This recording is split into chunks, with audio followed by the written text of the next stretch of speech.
Pernah tak anda terfikir, apakah elemen yang paling-paling asas dalam semua benda yang kita nampak? Daripada logo dekat telefon anda, sampailah ke bentuk awan di langit. Semuanya sebenarnya bermula dengan satu benda je, rupa. Jadi, hari ini kita akan bongkar rahsia bahasa visual yang tersembunyi di sekeliling kita ni. Jadi, apa sebenarnya rupa ni? Ia bukan sekadar garisan atas kertas tau. Ia ada pada bentuk daun di luar tingkap, pada rekaan bangunan-bangunan di bandar, dan dalam setiap satu karya seni yang pernah dicipta. Senang cerita, ia macam blok binaan asas untuk dunia visual kita. Kalau kita tengok dekat alam semula jadi, rupa ni selalunya bebas dan organik. Tapi dalam dunia ciptaan manusia pula, ia selalunya lebih kemas, lebih berstruktur, lebih geometrik. Dan para artis pula, merekalah pakarnya. Mereka pandai manipulasi kedua-dua jenis rupa ni untuk hasilkan sesuatu yang, penuh makna. Jom kita tengok macam mana mereka buat. Okey. Untuk beberapa minit seterusnya, ini plan kita. Kita akan fahamkan dulu apa itu rupa, bezakan antara rupa geometri dan organik, kemudian kita akan tengok betapa berkuasanya ia dalam corak dan logo, kita akan terokai cara ia dihasilkan, dan akhir sekali kita akan lihat dunia sekeliling kita dengan satu cara yang punya baru. Okey, jom kita mula dengan bahagian 1. Apa itu rupa? Jom kita fahamkan elemen asas ni dulu. Nak faham rupa ni senang je. Bayangkan anda lukis satu garisan dan sambungkan hujungnya balik ke tempat ia bermula. Boom! Kawasan yang tertutup tu, itulah rupa.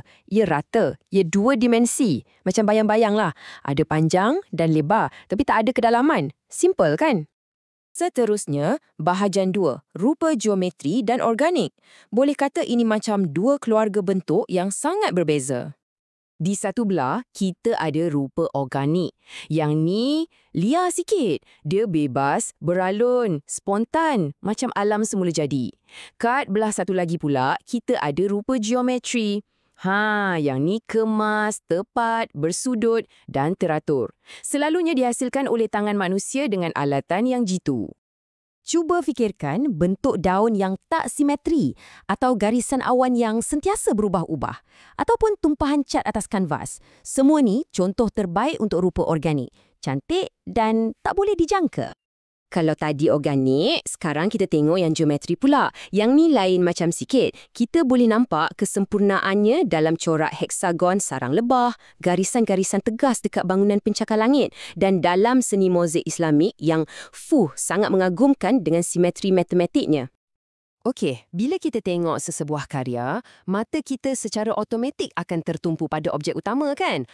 Itulah yang kita panggil rupa positif. Ia adalah fokus utama dalam sesebuah kubahan. Tapi, cuba jangan tengok objek tu. Tengok pula kawasan di sekeliling objek tu. Ruang kosong tu dipanggil rupa negatif dan percayalah ia sama pentingnya.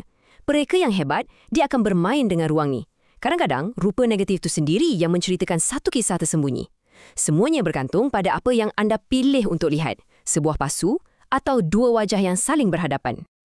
Baik, bahagian 3, kuasa rupa. Sekarang kita dah tahu apa itu rupa, jom kita tengok pula macam mana ia digunakan untuk mereka bentuk dunia di sekeliling kita.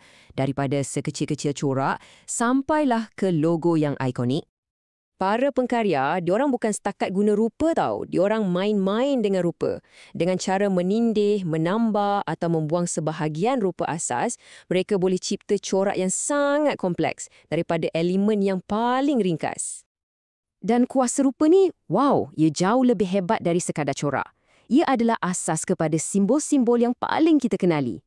Cuba fikirkan tentang logo jenama kegemaran anda ataupun huruf-huruf yang anda sedang baca sekarang ni. Semuanya adalah rupa yang direka khas untuk sampaikan makna dalam sekelip mata. Ini satu fakta yang menarik. Setiap huruf yang anda type, daripada yang paling simple sampailah yang paling berseni, pada dasarnya adalah satu set rupa yang disusun dengan teliti atas satu grid. Ya, betul. Tipografi itu sendiri adalah seni mereka bentuk rupa.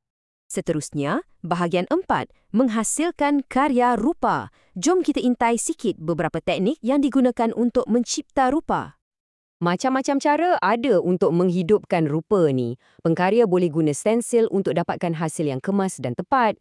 Boleh juga buat collage, potong-potong dan gam untuk lebih kebebasan. Ada juga yang guna cetakan untuk hasilkan rupa yang berulang-ulang. Setiap teknik ni akan bagi hasil yang unik dan tersendiri. Okey, kita sampai ke bahagian terakhir, rupa di sekeliling kita. Lepas dah faham semua ini, sekarang masanya untuk kita memandang dunia dengan cara yang baharu. Daripada sehelai daun di pokok hinggalah ke logo pada telefon anda, rupa ialah bahasa senyap dalam dunia visual kita. Ayat ni memang tepat. Inilah idea utamanya.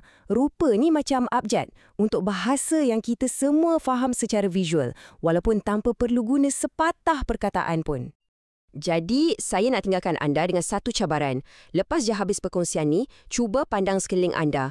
Rupa organik atau geometri apa yang sedang membentuk dunia anda sekarang. Percayalah, sekali anda dah mula nampak, anda tak akan dapat berhenti.